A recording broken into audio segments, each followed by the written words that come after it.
किसी ने क्या खूब कहा है, सफल होने के लिए सबसे अच्छा नहीं बल्कि अपने आप से सच्चा होना बहुत ज़रूरी है। तो नमस्कार दोस्तों, अब हम यूनिट नंबर 3 जो रीट में लगती है उसमें ये लास्ट पार्ट है। ये इस वीडियो में हम पढ़ने वाले हैं 19वीं 20वीं सदी में सामाजिक व धार्मिक पुनर्जागरण और भारतीय राष्ट्रीय आंदोलन। अगर वीडियो अच्छा लगे तो लाइक और शेयर करना मत भूलें। निम्नलिखित में से किसे अंग्रेजों ने भारत का आधुनिक नक्षत्र कहा था? तो राजा राम मोहन राय को। सती प्रथा पर प्रतिबंध लगाने में महत्वपूर्ण योगदान था राजा राम मोहन राय का। स्वामी दयानंद सरस्वती का जन्म हुआ था गुजरात में। कहाँ पर हुआ था? गुजरात में। वेदों की ओर लौटो का नारा दिया था किसने? स्वामी विवेकानंद जी ने। कलकत्ता में 1817 में हिंदू कॉलेज की स्थापना की थी राजा राम मोहन राय ने। सती प्रथा को समाप्त करने हेतु कानून बनाया था किसने? लॉर्ड विलियम बेंटिक ने 1829 में। आर्य समाज ने किसे प्रोत्साहन दिया था? तो आर्य समाज ने स्त्री शिक्षा को, धर्मांतरण को और मूर्ति पूजा विरोध को, इन सभी को प्रोत्साहित किया था। ब्रह्म समाज की स्थापना किसने की थी? तो राजा राम मोहन राय जी ने की थी। आर्य समाज के संस्थापक थे तो स्वामी दयानंद सरस्वती थे। सत्यार्थ प्रकाश पुस्तक के लेखक कौन हैं? तो सरस्वती जी है, दयानंद सरस्वती। आधुनिक भारत का पिता निम्न में से किसको कहा जाता है? तो आधुनिक भारत का पिता राजा राम मोहन राय है। भारतीय पुनर्जागरण का जनक निम्न में से किसे कहा जाता है? तो राजा राम मोहन राय जी को कहा जाता है। वेदों की ओर लौटो का नारा दिया था दयानंद सरस्वती ने। थियोसॉफिकल सोसाइटी की स्थापना कब हुई थी? तो 1875 में हुई थी। रामकृष्ण मिशन के संस्थापक कौन थे? तो स्वामी विवेकानंद जी थे। स्वामी विवेकानंद जी का जन्म 12 जनवरी 1864 को हुआ था क्या? 64 को नहीं, 63 को। 12 जनवरी 1863 को स्वामी विवेकानंद जी का जन्म हुआ था और इसलिए 12 जनवरी को क्या मनाते हैं? राष्ट्रीय युवा दिवस मनाते हैं। 1856 का विधवा पुनर्विवाह कानून के समाज सुधार के प्रयासों का परिणाम था। तो ईश्वर चंद्र विद्यासागर की स्त्री पुरुष तुलना नामक पुस्तक किसने लिखी? तो ताराबाई शिंदे ने लिखी। इंपॉर्टेंट है ये। जातिगत, क्या बात है, जातीय भेदभाव के खिलाफ सतनामी, कौन सा है? सतनामी आंदोलन को प्रारंभ करने वाले थे तो वो घासीदास थे। तो घासीदास ने कौन सा आंदोलन प्रारंभ किया था? सतनामी आंदोलन। पूर्वी बंगाल में निम्न जाति के लोगों के साथ जातीय भेदभाव के विरुद्ध मतुआ पंथ के संस्थापक कौन थे? तो मतुआ पंथ के संस्थापक हरिदास ठाकुर थे। श्री हरिदास ठाकुर मतुआ पंथ चलाया था। ज्योतिराव फुले द्वारा महाराष्ट्र में सत्य शोधक समाज की स्थापना कब की गई? तो 1873 में। गुलामगिरी, वेरी वेरी इंपॉर्टेंट है, गुलामगिरी पुस्तक के लेखक कौन है? तो ज्योतिराव फुले हैं। दक्षिण में दलितों के साथ हो रहे जातीय भेदभाव को मिटाने हेतु किसने आंदोलन चलाया था? तो दक्षिण में E.V. रामास्वामी ने चलाया था। भीमराव अंबेडकर ने अमेरिका से शिक्षा ग्रहण कर वापस देश आने के बाद कौन सा आंदोलन चलाया था? तो दलितों का मंदिर प्रवेश आंदोलन, दलितों का मंदिर प्रवेश आंदोलन चलाया था। दक्षिणी भारत में दलितों उद्धार हेतु E.V. रामास्वामी द्वारा चलाया गया आंदोलन था आत्म गौरव आंदोलन। कौन सा था? आत्म गौरव आंदोलन। मद्रास में जातीय भेदभाव समाप्त करने एवं विधवा विवाह तथा महिला शिक्षा को प्रोत्साहित करने हेतु स्थापित संगठन था तो वेद समाज था। कौन सा समाज? वेद समाज। और वेदों की ओर लौटने का नारा किसने दिया? स्वामी दयानंद सरस्वती ने। पंजाब में सिखों में धार्मिक सुधार हेतु 1873 में चलाया गया आंदोलन था सिंह सभा। कौन सा आंदोलन था? सिंह सभा, जो कहाँ चला? पंजाब में। कब? 1873 में। रूढ़िवादी हिंदू समाज की तथा कथित उच्च जातियों ने जातीय भेदभाव के विरुद्ध चल रहे आंदोलन के जवाब में कौन से आंदोलन प्रारंभ किए? सनातन धर्म सभा, भारत धर्म महामंडल और ब्राह्मण सभा, ये सभी आंदोलन प्रारंभ किए गए। आगे हैं भारतीय राष्ट्रीय आंदोलन का विकास। अगर वीडियो बढ़िया लगे तो दोस्तों लाइक और सब्सक्राइब करियो और सेकंड ग्रेड और फर्स्ट ग्रेड हिंदी सब्जेक्ट से तैयारी करने वाले जो भी स्टूडेंट है वो हिंदी साहित्य का इतिहास की क्लासें स्टार्ट होने वाली है 24 जुलाई के बाद में। चैनल को लाइक करें, सब्सक्राइब कर लें और बेल आइकन के ऑल नोटिफिकेशन पे क्लिक करें ताकि नोटिफिकेशन प्राप्त हो जाए। बालकांड से संबंधित सीरीज चला रखी है 500 क्वेश्चनों की। इसके अलावा खून का टीका जो उपन्यास है सेकंड ग्रेड में लगता है हिंदी सब्जेक्ट में, वो भी पढ़ा दिया गया है। और बीए लेवल के जो भी कवि लेखक संत है उनके परिचय आदि आदि डाल रखे हैं, तो आप हिंदी से तैयारी करने वाले रीड देने के बाद उन वीडियोस को देख सकते हैं। तो भारतीय राष्ट्रीय आंदोलन का विकास ह्यूम का कांग्रेस की स्थापना के पीछे मूल उद्देश्य था ऐसी अखिल भारतीय संस्था की स्थापना करना जो कि अंग्रेजी शासन के लिए सुरक्षा वालों का कार्य करे। A.O. ह्यूम का कांग्रेस की स्थापना के पीछे मूल उद्देश्य क्या था कि ऐसी अखिल भारतीय संस्था की स्थापना करना जो अंग्रेजी शासन के लिए सुरक्षा वालों का कार्य कर सके। टाइम थोड़ा है अन्यथा पूरा बताता मैं ये क्या है सुरक्षा वालों। कांग्रेस की स्थापना में सर्वाधिक महत्वपूर्ण योगदान रहा तो A.O. ह्यूम का रहा। कांग्रेस का प्रथम अधिवेशन स्थापना अधिवेशन कब हुआ? 28-30 दिसंबर 1885 को स्थापना अधिवेशन। कांग्रेस का प्रथम अधिवेशन कांग्रेस की स्थापना 28 दिसंबर 1885 को हुई।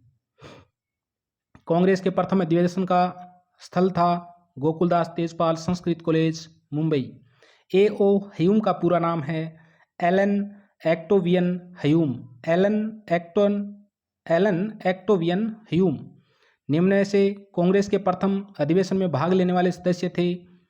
तो कांग्रेस के प्रथम अधिवेशन में भाग लिया था W.C. बनर्जी व काशीनाथ तेलंग, दिनसा एदलची वाचा व S. सुब्रमण्यम, दादा भाई नारोजी, फिरोज साहब मेहता, सभी ने भाग लिया था। निम्नलिखित महिलाओं में से कौन अखिल भारतीय कांग्रेस की सर्वप्रथम अध्यक्ष बनी थी? वो बनी थी एनी बिसेंट। कौन बनी थी? एनी बिसेंट, कोलकाता अधिवेशन में। उसके बाद में भारतीय महिला, ये तो विदेशी थी एनी बिसेंट, जो भारतीय कांग्रेस की प्रथम अध्यक्ष बनी। लेकिन भारतीय महिला जो भारतीय कांग्रेस की सर्वप्रथम अध्यक्ष बनी वो सरोजनी नायडू थी, जो 1925 के अधिवेशन कोलकाता अधिवेशन में बनी थी। उसके बाद में नली सेन गुप्त भी कांग्रेस अधिवेशन की अध्यक्षता की थी इन्होंने 1933 में। इंडियन नेशनल कांग्रेस का तीसरा अधिवेशन कहाँ हुआ था? तो तीसरा अधिवेशन मद्रास में हुआ था। तय से तेयबजी, तो तीसरे अधिवेशन की अध्यक्षता की थी तेयबजी ने।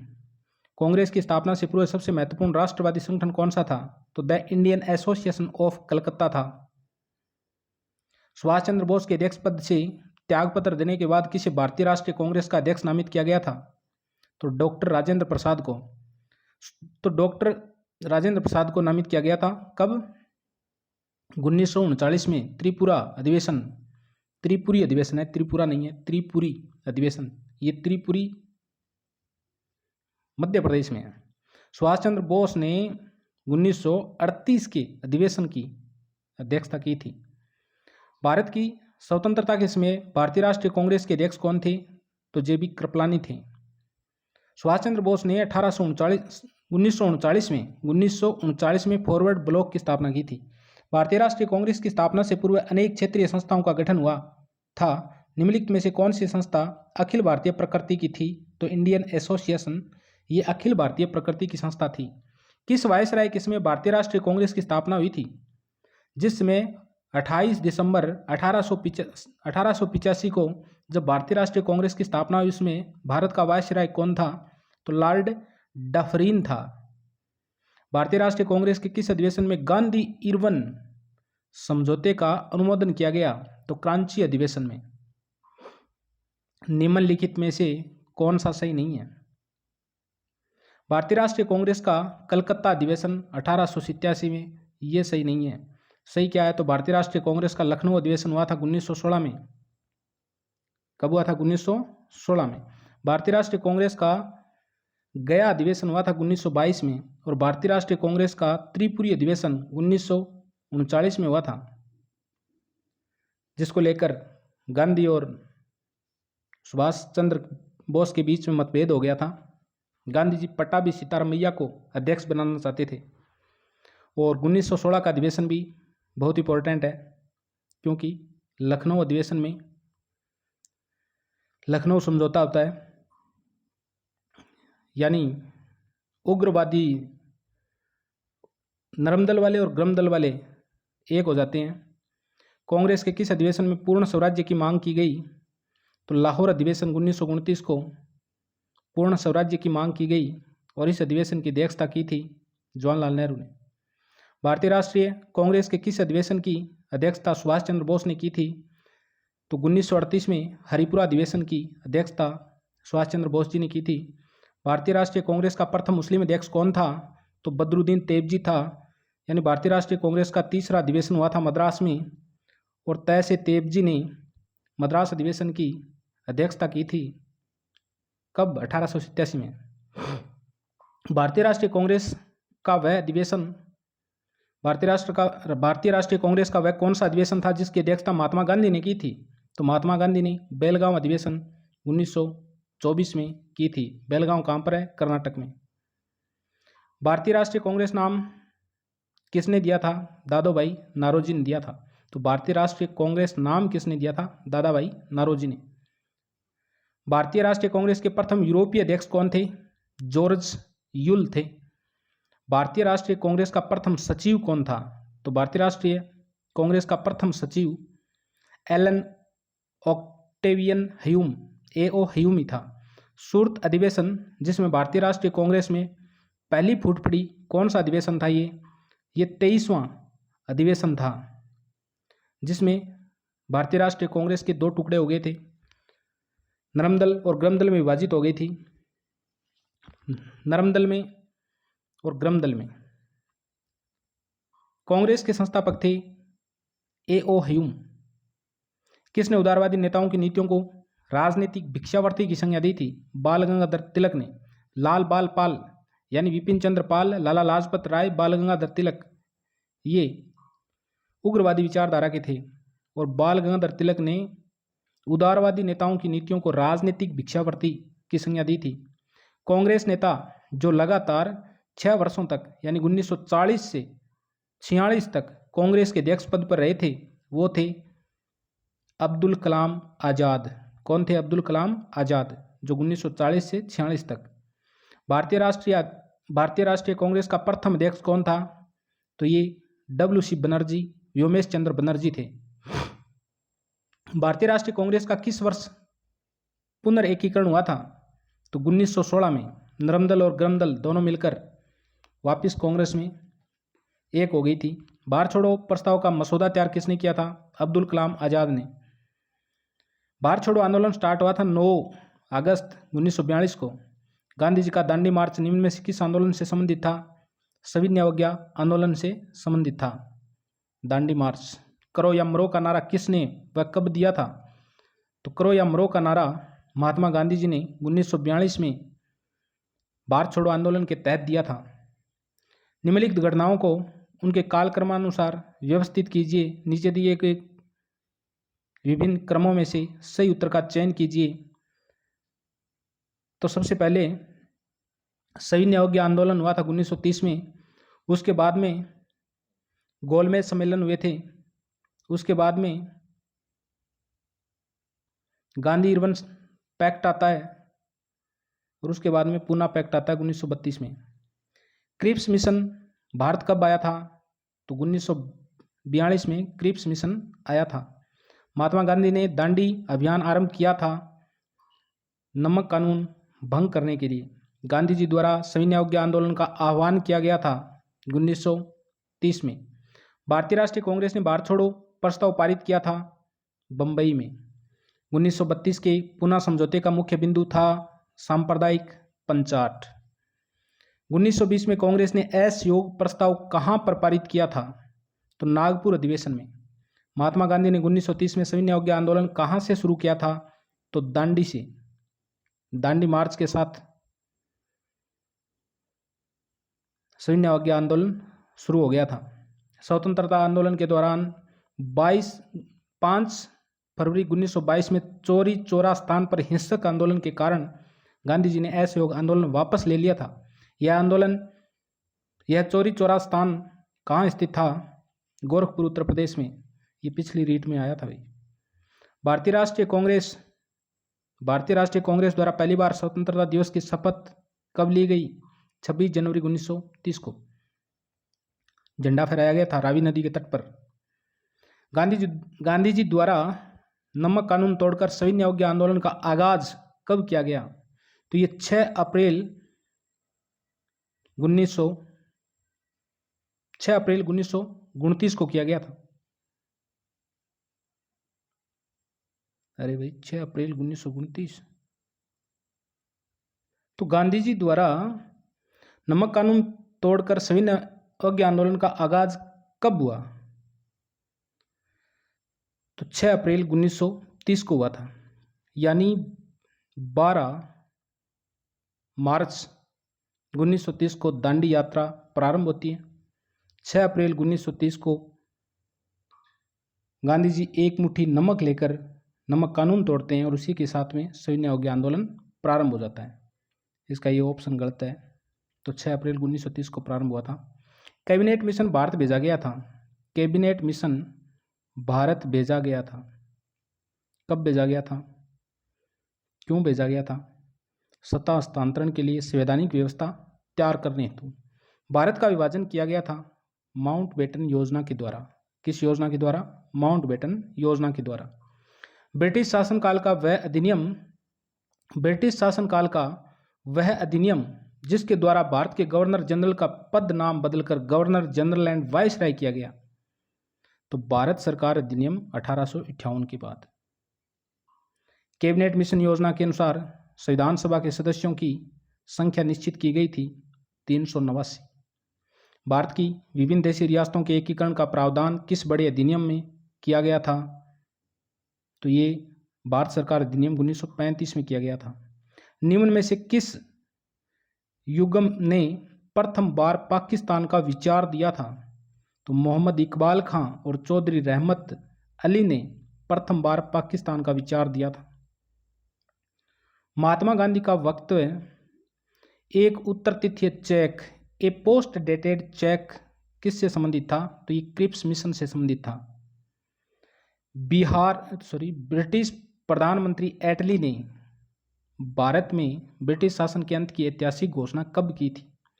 20 फरवरी 1947 को की थी। निम्नलिखित पर विचार कीजिए। तो ये योजनाएं कब कब आती हैं? तो सबसे पहले आता है राजा गोपालाचारी फार्मूला आता है 1 नंबर पे। उसके बाद में विवेल योजना आती है। उसके बाद में कैबिनेट मिशन आता है और फिर माउंटबेटन योजना के तहत भारत का विभाजन होता है।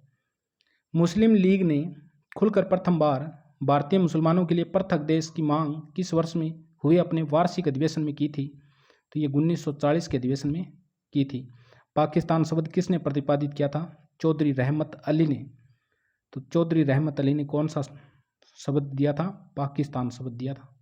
किस अधिवेशन में मुस्लिम लीग ने बांटो और छोड़ो का नारा दिया था? तो मुस्लिम लीग ने बांटो और छोड़ो का नारा किस अधिवेशन में दिया था? क्रांची अधिवेशन 1943 में। मुस्लिम नेताओं में से किसने भारत के विभाजन को एक विश्वासघाती कार्य कहा था? खान अब्दुल गफार खान, जिसे सीमांत गांधी के नाम से जाना जाता है। मुस्लिम लीग ने पाकिस्तान प्रस्ताव कहां पर पारित किया था? तो लाहौर में पारित किया था। निम्नलिखित घटनाओं पर विचार कीजिए। तो सबसे पहले बॉम्बे प्लान आता है। बॉम्बे प्लान के बाद वेवेल प्लान आया। वेवेल के बाद में कैबिनेट मिशन प्लान आता है और उसके बाद में माउंटबेटन प्लान आता है। निम्नलिखित में से कौन 1 अगस्त 1946 में घोषित प्रथम अंतरिम राष्ट्रीय सरकार में शामिल नहीं था? तो डॉक्टर राजेंद्र प्रसाद थे, सी राजगोपालाचारी थे, जगजीवन राम थे, डॉक्टर एस राधाकृष्णन नहीं थे। निम्नलिखित घटनाओं पर विचार कीजिए। अगस्त प्रस्ताव आता है। अगस्त प्रस्ताव के बाद में व्यक्तिगत सत्याग्रह होता है।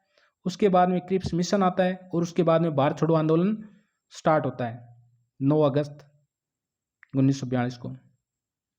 भारत छोड़ो आंदोलन प्रस्ताव किस वर्ष पारित हुआ था? 1942 में। कथन है कैबिनेट मिशन ने मुस्लिम लीग की यानी पृथक पाकिस्तान राज्य की मांग अस्वीकार कर दी। तो कैबिनेट मिशन ने मुस्लिम लीग की मांग अस्वीकार कर दी। कारण कैबिनेट मिशन का मानना था कि पृथक पाकिस्तान राज्य में बड़े अनुपात में गैर मुस्लिम आबादी होगी एवं मुसलमानों की बड़ी आबादी पीछे भारत में छूट जाएगी। तो कथन ए और आर दोनों सही है। आर ए का सही स्पष्टीकरण भी है। भारत गणतंत्र कब बना? तो ये 26 जनवरी 1950 को बना। 26 जनवरी 1950 को भारतीय संविधान लागू हुआ। किस अधिवेशन में मुस्लिम लीग ने पाकिस्तान को बनाने का लक्ष्य अंतिम रूप से स्वीकार किया था? तो मार्च 1940 लाहौर अधिवेशन में। मुस्लिम लीग ने अपने किस अधिवेशन में विभाजन करो और छोड़ो प्रस्ताव पारित किया था? तो ये क्रांति दिसंबर अधिवेशन 1943 में। निम्न में से कौन सा एक कैबिनेट मिशन का प्रस्ताव नहीं था? युद्ध की समाप्ति के बाद भारत को डोमेनियन औपनिवेशिक स्थिति प्रदान कर दी जाएगी। ये प्रस्ताव कैबिनेट मिशन का नहीं था। कैबिनेट मिशन के प्रस्ताव थे मुस्लिम लीग के समक्ष पाकिस्तान की वास्तविकता रखने के लिए ब्रिटिश भारतीय प्रांतों को 3 समूहों में संगठित कर देना चाहिए। भारत के लिए एक संविधान तैयार करने हेतु संविधान सभा गठित कर दी जाएगी। भारत के प्रमुख राजनीतिक दलों को मिलाकर एक अंतरिम सरकार गठित कर दी जाएगी। राज्यों का एकीकरण किया था तो सरदार वल्लभ भाई पटेल ने। भारत के 15 अगस्त 1947 को हुए विभाजन के समय ब्रिटेन में किस दल की सरकार थी? तो लेबर पार्टी की सरकार थी। जर्मनी के एकीकरण में बिस्मार्क की महत्वपूर्ण भूमिका थी। तो भारत के एकीकरण से किसका नाम उल्लेखनीय है? सरदार वल्लभ भाई पटेल को भारत का बिस्मार्क कहा जाता है। और वैसे बिस्मार्क कहाँ के थे? जर्मनी के। विभाजन के फलस्वरूप अविभाजित भारत के किस किस प्रांत के 2 हिस्से हुए, जिनमें से एक भारत में रहा व दूसरा पाकिस्तान में गया? पंजाब के 2 टुकड़े हुए, बंगाल के 2 टुकड़े हुए और असम के 2 टुकड़े हुए। उनमें से एक टुकड़ा पाकिस्तान को, एक भारत को मिला। भारत के 15 अगस्त 1947 को विभाजन के परिणाम स्वरूप पाकिस्तान का जन्म हुआ। पाकिस्तान के पहले गवर्नर जनरल कौन थे? तो मोहम्मद अली जिन्ना बने।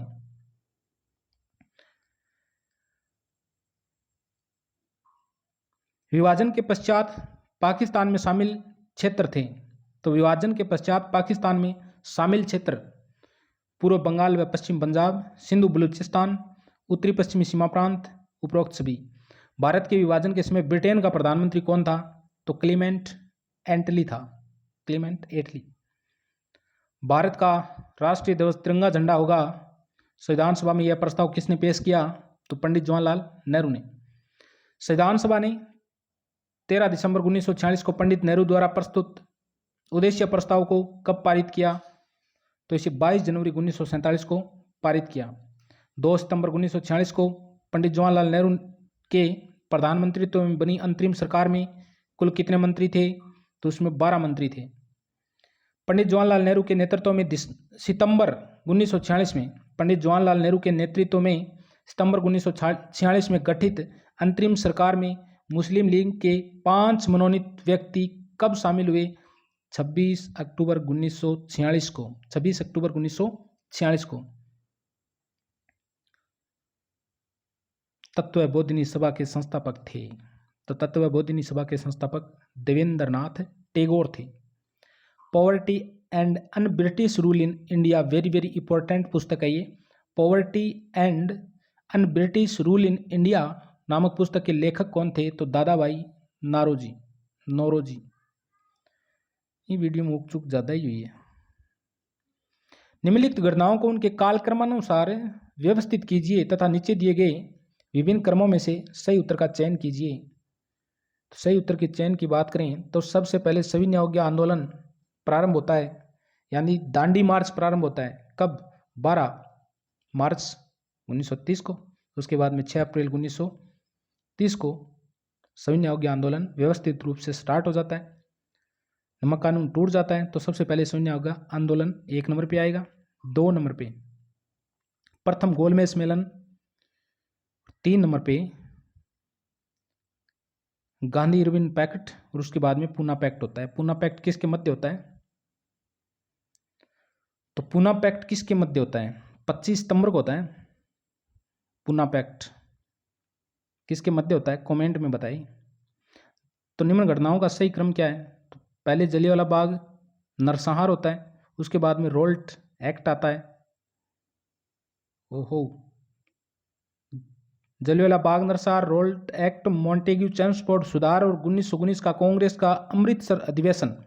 इसमें एक नंबर पे आएगा, पहले होता है रोल्ट एक्ट। रोल्ट एक्ट के बाद में जलियांवाला बाग हत्याकांड या नरसंहार होता है। उसके बाद में 1919 का कांग्रेस का अमृतसर अधिवेशन होता है और उसके बाद में मॉन्टेग्यू चेम्सफोर्ड सुधार आता है। सारे जहां से अच्छा हिंदुस्तान हमारा के लेखक हैं तो मोहम्मद इकबाल। अंग्रेजी सरकार द्वारा काकोरी षड्यंत्र केस में फांसी पर चढ़ाया गया था राम प्रसाद बिस्मिल्ला को। काकोरी षड्यंत्र, जो काकोरी कांड हुआ था 1925 में, ट्रेन लूंटी गई थी। राम प्रसाद बिस्मिल्ला, चंद्रशेखर आजाद,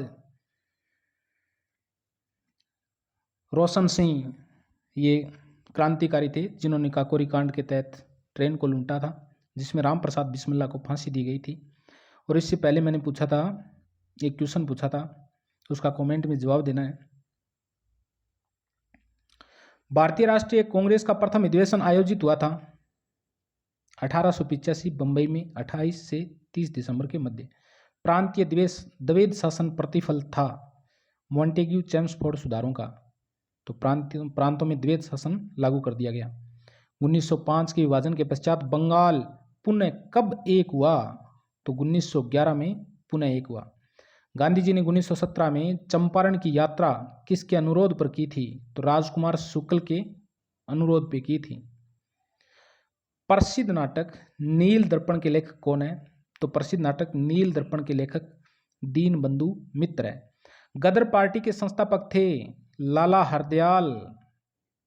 सैन फ्रांसिस्को में हुई थी क्या इसकी स्थापना? बंगाल विभाजन के विरोध में छेड़ा गया आंदोलन है, स्वदेशी आंदोलन है। स्वतंत्र भारत के प्रथम उप प्रधानमंत्री कौन थे? तो वल्लभ भाई पटेल थे, लोह पुरुष। असहयोग आंदोलन को 1922 में गांधी जी द्वारा वापस ले जाने का कारण था चोरा चोरी हत्याकांड हुआ था यूपी में। एक थाने को घेरकर 22 पुलिसकर्मियों को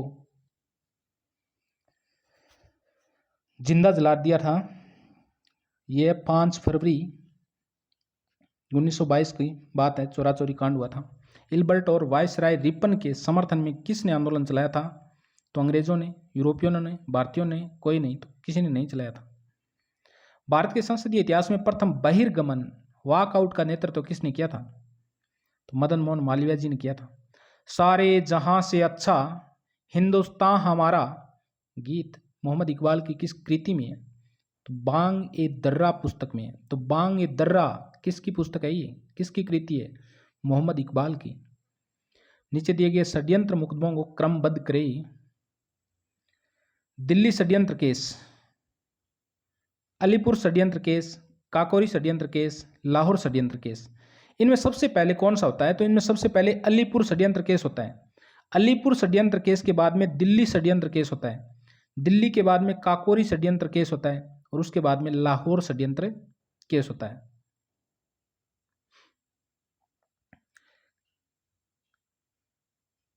निम्नलिखित में से किसी grand old man of India के नाम से जाना जाता है? तो दादा भाई नारोजी को। निम्नलिखित में से कौन स्वराज्य पार्टी से जुड़ा था? CR दास यानी चित्तरंजन दास, मोतीलाल नेहरू, विठल भाई पटेल और उपरोक्त सभी वल्लभ भाई पटेल के भाई थे विठल भाई पटेल। लाहौर अधिवेशन में कांग्रेस पार्टी द्वारा किस तिथि को पूर्ण स्वराज्य दिवस के रूप में चुना गया था? तो 26 जनवरी, और 26 जनवरी 1930 को रावी नदी के तट पर झंडा फहराया गया था। 1919 की भारत सरकार अधिनियम की मुख्य विशेषता है तो प्रांतों में द्वैध शासन लागू हो गया था। हंटर आयोग की नियुक्ति की गई थी। जलियांवाला बाग हत्याकांड के बाद उसकी जांच के लिए किस आयोग की स्थापना की गई? हंटर आयोग की। मैंने पीछे एक क्वेश्चन पूछा था 25 सितंबर को पूना पैक्ट किसके मध्य हुआ था? गांधी जी और किसके मध्य हुआ था? भीमराव अंबेडकर जी के मध्य हुआ था। भीमराव अंबेडकर जी के मध्य 1906 में मुस्लिम लीग की स्थापना किसने की थी? नवाब आगा खान ने की थी। नवाब आगा खान ने। 1929 के लाहौर अधिवेशन में कांग्रेस अध्यक्ष कौन था? तो जवाहरलाल नेहरू था। गांधी जी ने व्यक्तिगत सत्याग्रह कब प्रारंभ किया था? तो ये 1940 में प्रारंभ किया था। संपूर्ण ब्रिटिश भारत का प्रथम गवर्नर जनरल कौन था? तो लॉर्ड विलियम बेंटिक संपूर्ण ब्रिटिश भारत का प्रथम गवर्नर जनरल था, लॉर्ड विलियम बेंटिक। यानी 1833 का जो चार्टर एक्ट आता है उसमें गवर्नर को गवर्नर जनरल बना दिया गया, और 1858 का जो चार्टर एक्ट आता है उसमें गवर्नर जनरल को वाइस राय बना दिया गया। तो लॉर्ड कैनिंग 1857 के इसमें था, लॉर्ड कैनिंग गवर्नर जनरल था, और जिसे 1858 में गवर्नर जनरल से भारत का प्रथम वाइस राय बना दिया गया। भारत का राष्ट्रीय गान सर्वप्रथम कब गाया गया था? तो ये 27 सितंबर 1911 को गाया था।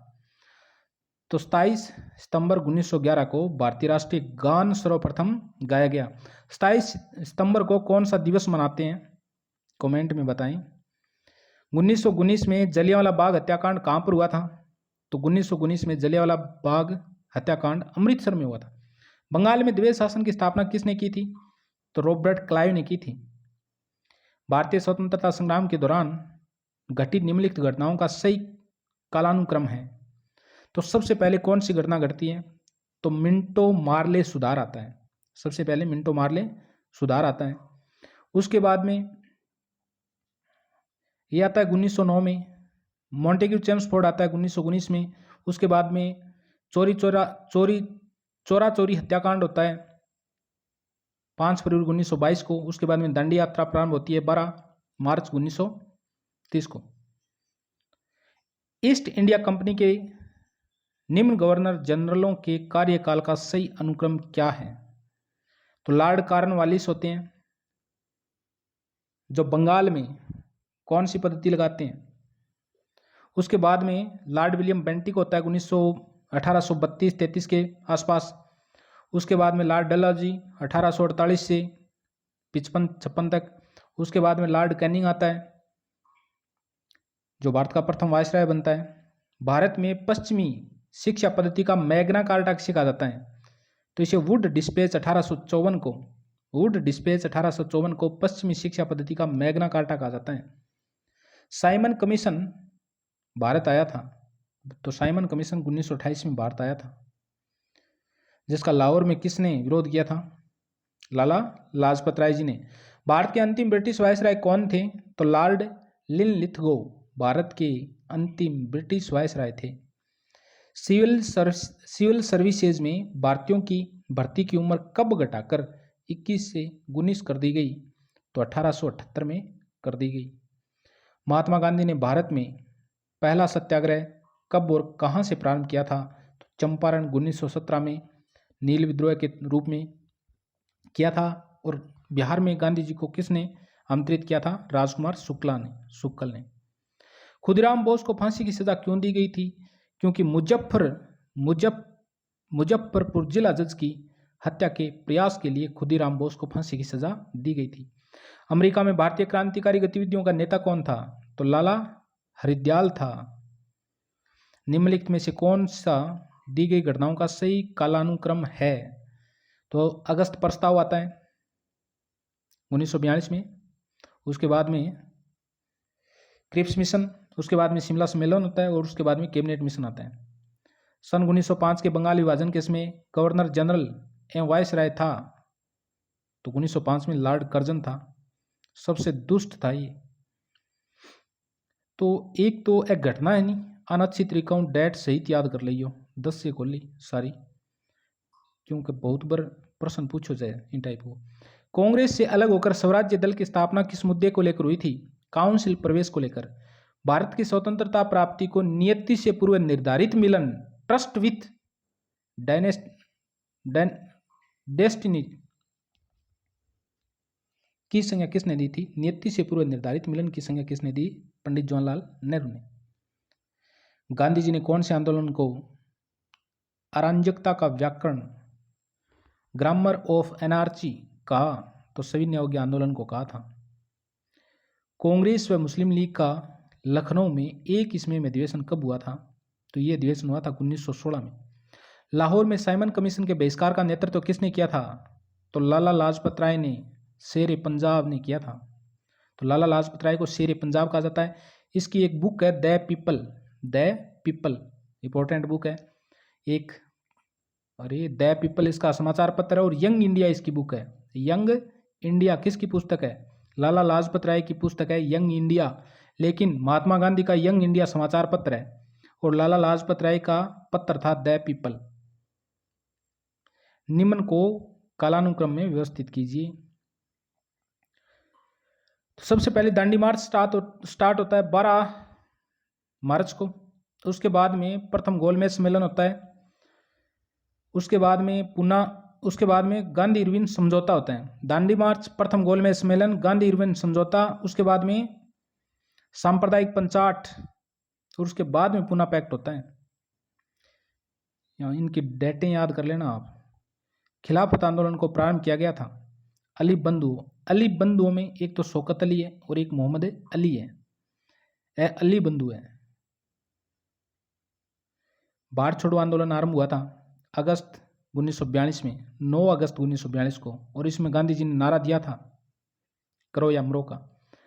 स्वराज पार्टी का गठन हुआ था CR दास मोतीलाल नेहरू ने कब किया था? 1923 में। चोरा चोरी घटना कब घटित हुई थी? 5 फरवरी 1922 को। साइमन कमीशन विरोधी प्रदर्शन के दौरान लाहौर में पुलिस लाठी चार्ज में घायल हुए थे तो लाला लाजपत राय। महात्मा गांधी ने 1930 में सविनय अवज्ञा आंदोलन कहाँ से शुरू किया था? दांडी से। दांडीगढ़ है गुजरात में। किसने लंदन में आयोजित तीनों गोलमेज सम्मेलनों में भाग लिया था? तो भीमराव अम्बेडकर जी ने लिया था। निम्नलिखित में से कौन 15 अगस्त 1947 को ब्रिटिश सरकार द्वारा भारत को सत्ता हस्तांतरित करने के लिए उत्तरदायी था? तो माउंटबेटन घोषणा। निम्नलिखित में से कौन सा युग्म सम्मिलित नहीं है? चोरा चोरी कांड 5 फरवरी 1922, दांडी मार्च 12 मार्च 1930, क्रिप्स मिशन 1942, द्वितीय गोलमेज सम्मेलन 1931 योग 32 में कोनी है।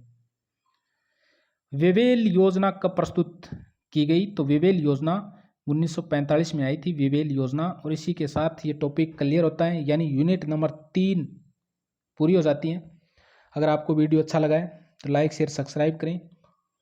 और ये वीडियो के अंदर भाषा की उथल पुथल ज़्यादा ही हुई है तो उसके लिए सॉरी। ओके।